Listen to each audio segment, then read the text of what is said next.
À l'instar du monde entier, la Côte d'Ivoire commémore ce 2 décembre la Journée internationale de l'abolition de l'esclavage. Une journée pour mettre fin à la traite des personnes.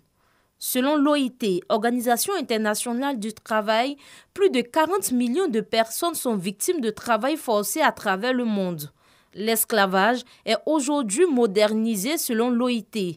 Il renferme plusieurs pratiques, dont le travail forcé, le mariage forcé et l'exploitation de l'homme par l'homme. Pour les populations en Côte d'Ivoire, l'exploitation de l'homme par l'homme demeure la pire forme d'esclavage. L'esclavage, ce n'est pas seulement le côté, on va dire, le côté antérieur qu'on connaissait déjà, mais l'esclavage, c'est sur plusieurs aspects. Ici, même en Côte d'Ivoire, il y en a partout. En entreprise, par exemple, on constate qu'il y a des personnes qui travaillent, qui ne sont même pas payées à des heures supplémentaires. C'est aussi une forme d'esclavage. Ou bien des jeunes qui font des stages pendant des années, on les reconduit sans toutefois les embaucher. C'est une forme d'esclavage pour moi. À l'époque, on m'a traité les gens, on achetait les gens pour aller travailler dans les autres continents. Aujourd'hui, c'est pas ça. Les enfants qui font les travaux champêtres, normalement les places c'est à l'école et non dans les champs. Je prends aussi d'autres exemples comme dans les restaurants. Maintenant, on va prendre les petites filles au village pour les faire travailler dans les restaurants. Donc, tout ça, c'est des formes d'esclavage. Mais ça existe, mais c'est un peu camouflé, si vous voulez. Instituée par les Nations Unies en 1949, la Journée internationale de l'abolition de l'esclavage est pour les organisations de défense des droits de l'homme l'occasion de marquer une pause pour faire le bilan. Aujourd'hui, nous avons nos sœurs qui vont dans les pays du Maghreb, qui sont victimes de violations des droits de l'homme, qui sont victimes réellement d'esclavage, et ce qui n'est pas réel et ce qui n'est pas bon. Nous constatons des avancées et nous remercions le gouvernement déjà, qui est en train de travailler, qui est en train de mettre avec le comité national de lutte contre la traite des personnes, mais nous devons aller plus loin pour éduquer, sensibiliser, informer nos populations pour ne pas aller à l'aide de la radio et d'être victimes réellement de dégradation humaine. La Journée internationale de l'abolition de l'esclavage vise également à éradiquer les formes contemporaines d'esclavage telles que l'exploitation sexuelle et le recrutement d'enfants dans les conflits armés.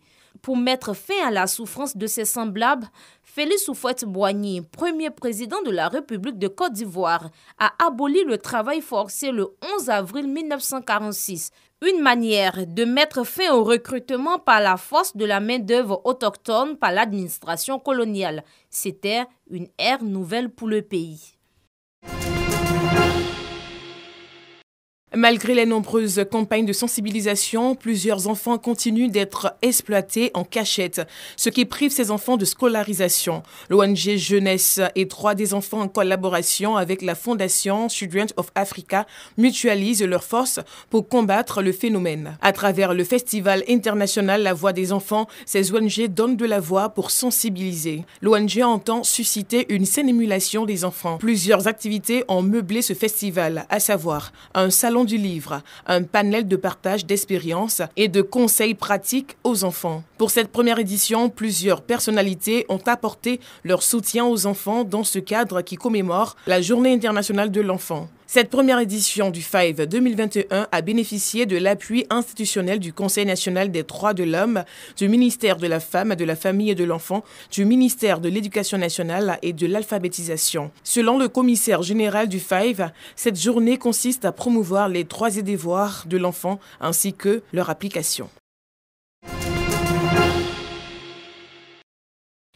Créer un cadre d'épanouissement de ses membres, faciliter leur insertion professionnelle, c'est le sens de cette conférence de presse organisée par le RESDI, Réseau des diplômés de l'ISTC Polytechnique.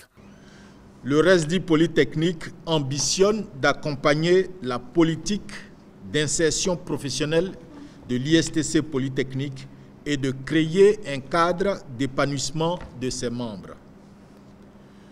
Une fois sur pied, ce réseau devrait permettre à l'administration de l'ISTC de créer un cadre d'échange en vue de disposer d'un répertoire actualisé de ces diplômés, les suivre, faciliter leur insertion professionnelle et faire ainsi profiter aux étudiants en apprentissage de l'expérience de leurs aînés déjà en activité.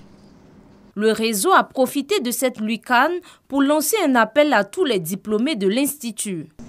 Un grand rassemblement est projeté d'ici le début de la fin d'année prochaine pour que tous les Resdiens et Resdiennes présents sur le sol ivoirien puissent se retrouver dans un premier temps pour envisager l'avenir ensemble. Créé depuis 2008, le RESDI, Réseau des diplômés de l'ISTC Polytechnique, compte aujourd'hui plus de 500 membres actifs. Cette conférence, la première depuis la création du réseau, marque le lancement d'une série d'activités en faveur des diplômés de l'ISTC Polytechnique.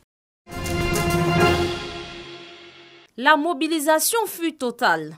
En effet, venues des quartiers de la commune de Port-Boué, les femmes de l'association Cœur d'amour de Côte d'Ivoire n'ont pas voulu se faire compter l'événement. La présidente nouvellement investie a exprimé sa gratitude et s'est engagée à travailler à une meilleure cohésion et l'instauration d'une paix durable entre les femmes de sa commune. Nous voulons promouvoir la gente féminine, nous voulons vulgariser les droits élémentaires des femmes. Nous luttons aussi contre toutes sortes de violences faites aux femmes. Nous voulons amener les femmes à l'auto-emploi. C'est dans cette ferveur populaire que la marraine de la cérémonie a adressé ses vives félicitations aux femmes de l'association. Soutenues par la représentante de la ministre de la Femme, de la Famille et de l'Enfant, elles se sont engagées à travailler à la recherche de fonds nécessaires pour assurer l'autonomie financière de ces femmes. Notre objectif ici dans cette belle commune, c'est faire en sorte que ces femmes soient épanouies. Parce que c'est des femmes braves, des femmes battantes et nous devons les accompagner dans ce sens. Nous sommes là pour montrer notre solidarité à ces femmes dynamiques, avoir des conseils, avoir un appui aussi bien financier que technique et puis surtout aussi leur permettre d'être formées en ce qui concerne leurs droits, les droits des femmes, mais également leurs devoirs aussi. L'association Cœur d'amour de Côte d'Ivoire a été créée en 2019 et est composée de 120 femmes des différents quartiers de la commune de Port-Boué. Cette ONG est un cadre de concertation, d'entraide et de promotion des femmes et de cohésion sociale. Paris à la loupe de l'écrivain Bernard Dadier est désormais disponible. Composée de 180 pages, cette œuvre passe au peigne fin la ville de Paris des années 90. Présent en nombre pour assister à la cérémonie de présentation, amoureux et professionnels du livre ne cachent pas leur enthousiasme. Bernard Dadier, c'est un monument. On a toujours envie de savoir ce qu'il dit, ce qu'il a dit ou ce qu'on va apprendre puisqu'il n'est plus là. Organisé par la Bibliothèque nationale en collaboration avec la Fondation Bibliothèque Archives Bernard Dadier, cet événement bénéficie du soutien du ministère de la Culture et de l'Industrie des Arts et du Spectacle. Nous sommes très honorés d'accueillir la cérémonie de sortie officielle de l'ouvrage de Bernard Dadier. C'est un inédit et l'honneur est d'autant plus grand que Bernard Dadier est un grand écrivain. Le rôle de la Fondation Bibliothèque Archives Bernard Dadier, c'est de faire sortir de l'ombre les inédits de Bernard Dadier. Il y a bien sûr Paris à la loupe. Notre présence, c'est dire les mots de soutien et d'encouragement de Madame la Ministre à la Fondation Bernard Dadier, afin que d'autres œuvres de Bernard Dadier qui n'ont pas encore été publiées puissent sortir et être mises en lumière. Décédé en mars 2019 à l'âge de 103 ans, Bernard Dadier est le premier écrivain de la Côte d'Ivoire. Publié à titre posthume, Paris à la loupe est la dernière pierre apportée à l'édifice littéraire du célèbre homme de lettres.